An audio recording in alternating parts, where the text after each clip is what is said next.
Hey everyone, my name's Andy. My channel is Finding Value. If you like making money, subscribe to the channel. This is a financial education channel. We talk a lot about undervalued assets, which is mainly commodities at the moment. If you guys like this content, give me a thumbs up. Leave questions and comments below about anything. I'm going to talk about mining companies and kind of get into the 5 stages of the mining life cycle, some explorers, developers, and producers, and kind of what the differences are between those. So let's jump into the presentation on mining companies so you guys get a little bit more information and know-how on the mining companies. So there's 5 stages of a mining life cycle.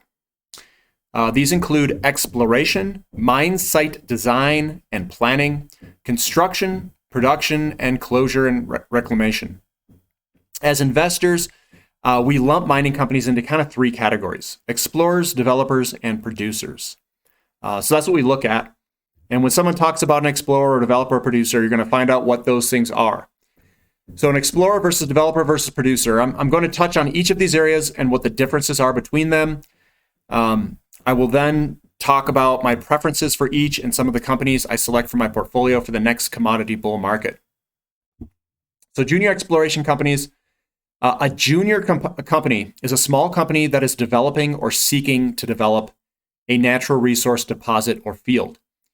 A junior company is like a startup in that it is either looking for funding to help it grow, or it is looking for a much larger company to buy it out. These are typically high risk and may never find anything. I mean, that is the risk. They might not find anything. Some companies may find something but never develop it into a mine. So they find something and then it never materializes into a mine.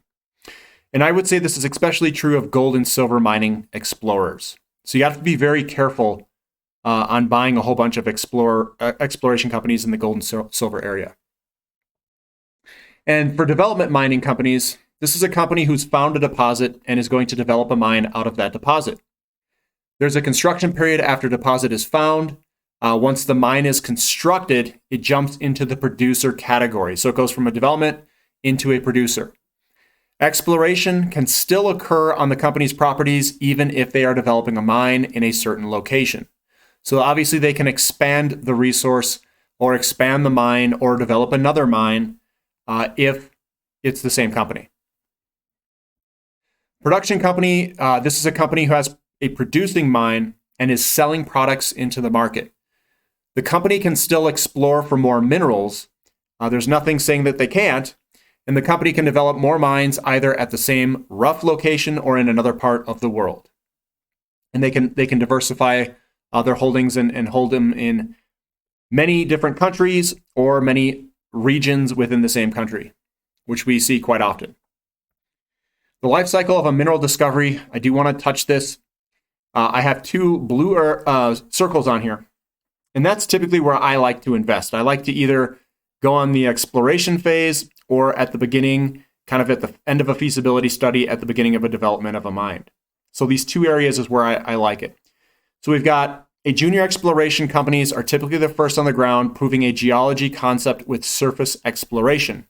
That's in this concept pre-discovery area. Then we've got the discovery area, which is initial drill results provide some insight as to what truly lies beneath, but more work is necessary to define a mineable deposit. Early speculators buy into the project. That's what drives the price of that stock up. The discovery, there's a tipping point in exploration when drilling amounts to a real mineral discovery and excitement is at its peak. So they finish their discovery. It starts to go down when they do their feasibility studies, which is usually a 2 or 3 year period for most mining sectors. We call it the orphan period. This is most likely time when people outside of the mining industry hear of a new discovery, while early speculators are looking to cash in. The orphan period is after the initial excitement. Proven discoveries require large amounts of capital for construction, but are not yet receiving cash flows from an operating mine. So it's that orphan period. Then we finally get some money, some institutional strategic investment. This is the point when experienced mine developers and financiers invest directly to develop the project into an operating mine. That's this portion here. The operating mine, kind of after it turns down, there's a mine. The mine is now open and the company can extract ore and generate cash flow. Risks still remain, such as commodity price and management risk. So this is the life cycle of a mineral discovery from concept to depletion and the two big humps. And how I invest is I really limit my money in the explorer category, and especially in gold and silver, because there's so many different companies. I tend to prefer companies in the development stage for most commodities. I really like companies who are producing and are still exploring and finding more. They can fund their exploration from production, and a lot of oil companies are in this category of producing and exploring for more. So I do like that quite a bit. And here's different sectors. I'll talk about and look at different sectors and market balances and prefer to invest differently for each sector. My approach is much different given certain sectors. So the uranium sector, since the market deficits are so large and the opportunities are so big with a whole bunch of leverage in this sector, I tend to be more aggressive. I spread my money amongst all of the exploration companies and developer companies that look promising. The returns can be so large here that I consider this strategy to be a potential huge payout. And that's why I focus my time and energy and spread my money out amongst so many companies in the uranium sector. This is my approach. This is why I take this approach with uranium. Oil and gas. What I prefer here is to buy the complete beat down companies in the sector. The value's already there. It's already been created. It's just the commodity price has been beat down so much. I would say that's the same for uranium as well. But uranium doesn't have that many producing companies. You're kind of stuck with the developers. So oil and gas, you have a lot of producer companies that can also explore and increase their reserves. So I like buying the small caps with exploration and production. I like the high debt companies. I think they're okay to me as oil price is pretty volatile and can move pretty quick. So what we saw in the COVID sell-off is we had some of these high debt companies get driven into the ground. They were 99% off their all-time highs, and you could buy them for pennies on the dollar, literally a penny for the dollar. And those are some of the companies that I own. The ticker symbols, you can check them or research them if you'd like. But those are I would say SM, CPE, MCF, CDEV, TELL, SWN. I mean, a lot of these I have a pretty good stake in my portfolio of those. I bought them in the October-November timeframe of last year when they were coming and turning up out of their bottoms. You can see that in some of my older videos. This sector has a lot of leverage to price moves and is excellent for returns over the last bull market. And remember, with these higher debt companies, it's got a ton of leverage because they were priced like they were going to go bankrupt. And I kind of got them, which I thought was about as low as you can get them. So pretty close to the bottom. In the gold, silver, platinum area, my approach is a little bit different here. The leverage isn't as great, I think, historically. Silver is. I do have some money in exploration silver companies, but not as much in the gold explorers. I do have a little bit. I rely very heavily on Eric Sprott and his opinions, and I really limit how much money I put there. I don't put a ton in this area, and most of them are Eric Sprott picks. And I listen to Eric and the reasoning why he was choosing some of these exploration companies, because he's basically an insider. If he owns 20% of the company, he knows quite a bit about the company, and he usually shares it on a weekly basis. I tend to favor the producer, developer, explorers with most of my money. I just gave two examples. Those aren't the only two, but EXK, AG, FSM, Mag Silver, all those types of companies. I do have a few silver exploration companies, Discovery Metals, Metallic Minerals. I just bought the sandstone gold, or silver. I do prefer overall to hold physical precious metals for reduced risk. That's where I hold the majority of my money, is physical precious metals. And then we got the base metals. I mainly choose the diversified mining companies here. I don't get too crazy on the base metals. Most of these mines are very costly, and I stick with the larger companies who have the funds to develop the mines. They are diversified mining companies and have good dividends. That's where I hold the bulk of my money. I really don't invest too much in the junior mining companies of these sectors, but I do have a few investments in some of the junior exploration development companies. I just don't hold a ton of them. It's probably only 5 for the entire base metal area. Some copper, I think there's a nickel, maybe a couple of rare earth metals. There's some of those. I actually own more rare earths. I'm going to pick up more rare earths here shortly. But I don't hold a ton, not in relationship to uranium. And the royalty companies, I think they have a superior business model to mining companies. So I kind of naturally migrate to the royalty companies. They earn money off royalty streams from production. They usually have a percentage of the production. So that's like a net smelter return of 1%, 2%. And what that gives you is a percentage based off of production volume and the price of the commodity. So that's what you're earning is a percentage of that. Sometimes the company buys minerals for a certain low price, like a fixed low price or something like that, for a fixed amount and sell it into the market at market price. So they make that difference, which can be quite substantial. Usually, you pay a premium for these types of companies because their business models are superior. And what I found is that they perform very well throughout the entire bull market. Some of the mining companies, they do well in the beginning, but not the back half. But royalty companies seem to do well as long as the price goes up and the volume goes up of whatever they're producing. So I have some companies here just to show you the differences in returns over the last couple years. This one's a 5-year one.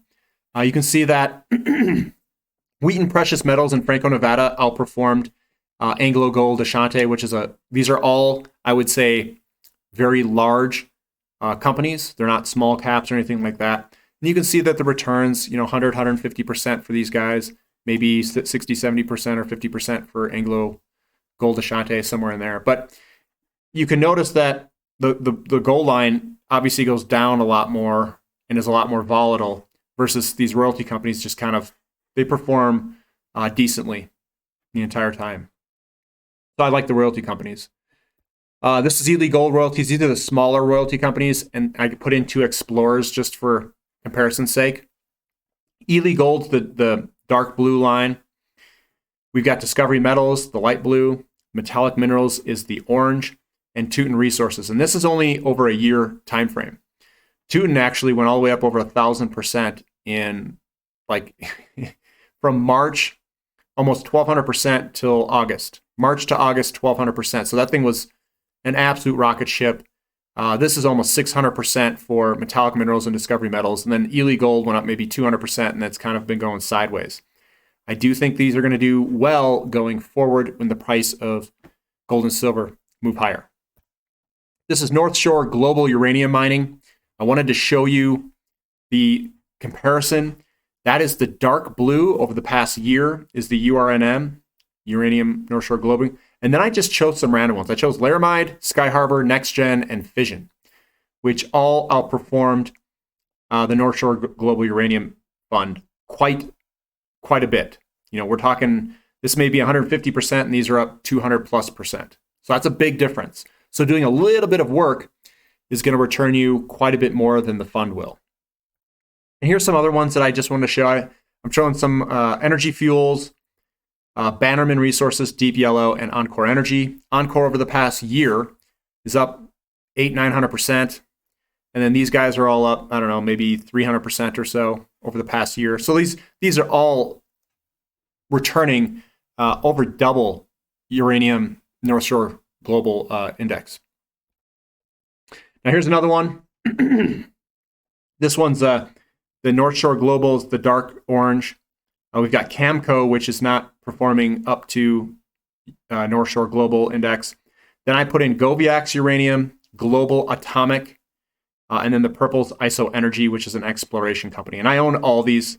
Everything I'm showing here, I own all of them except for I do not own North Shore Global and I do not own Camco. But I own all these other ones.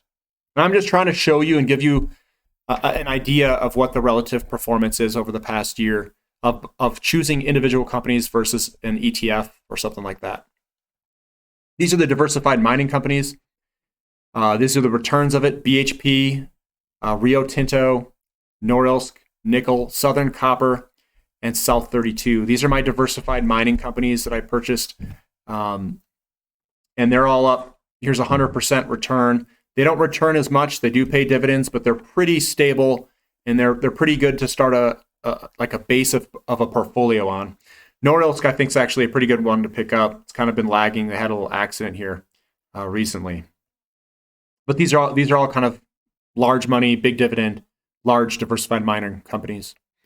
Now here's the oil companies that I own. I own QEP, Centennial Resource Development, Callan, and SM Energy. I did a 6 month because that's about how long I've been holding them. I haven't sold any of them. All of these are 300, 600%, and then we got 800 to I think I'm up over 1,000% on SM, but because I bought it right here, I think somewhere in here. But this is the returns for the oil and gas. They've done pretty well. They look pretty strong, so that looks good. These are some smaller base metal companies. Looks like I cut off the bottom here. But Trilogy Metals, this is Taseko Mines, the gold one's Taseko. Trilogy Metals is this, I think, orange one there. And then this one is Nova Royalty, the dark green one. So that's how they performed. And this obviously doesn't go all the way back a year, but they look pretty good as well. A couple 100%. That's pretty good. And these are the graphite companies. These are actually really good, 400%. Some of these are up 300-400%. It's pretty good. This is Global Lithium Ion Graphite, First Graphene, Leading Edge Materials. Actually, I think that one's a rare earth metal. Westwater Resources, Appia Energy, that's a rare earth as well. These are obviously doing pretty well as well. So I own a lot of these companies. I'm trying to get some more rare earth metals because I think there's just a lot of demand and not too much supply. Obviously, a strategic metal. Hopefully, the governments don't consider a strategic material and then take it over.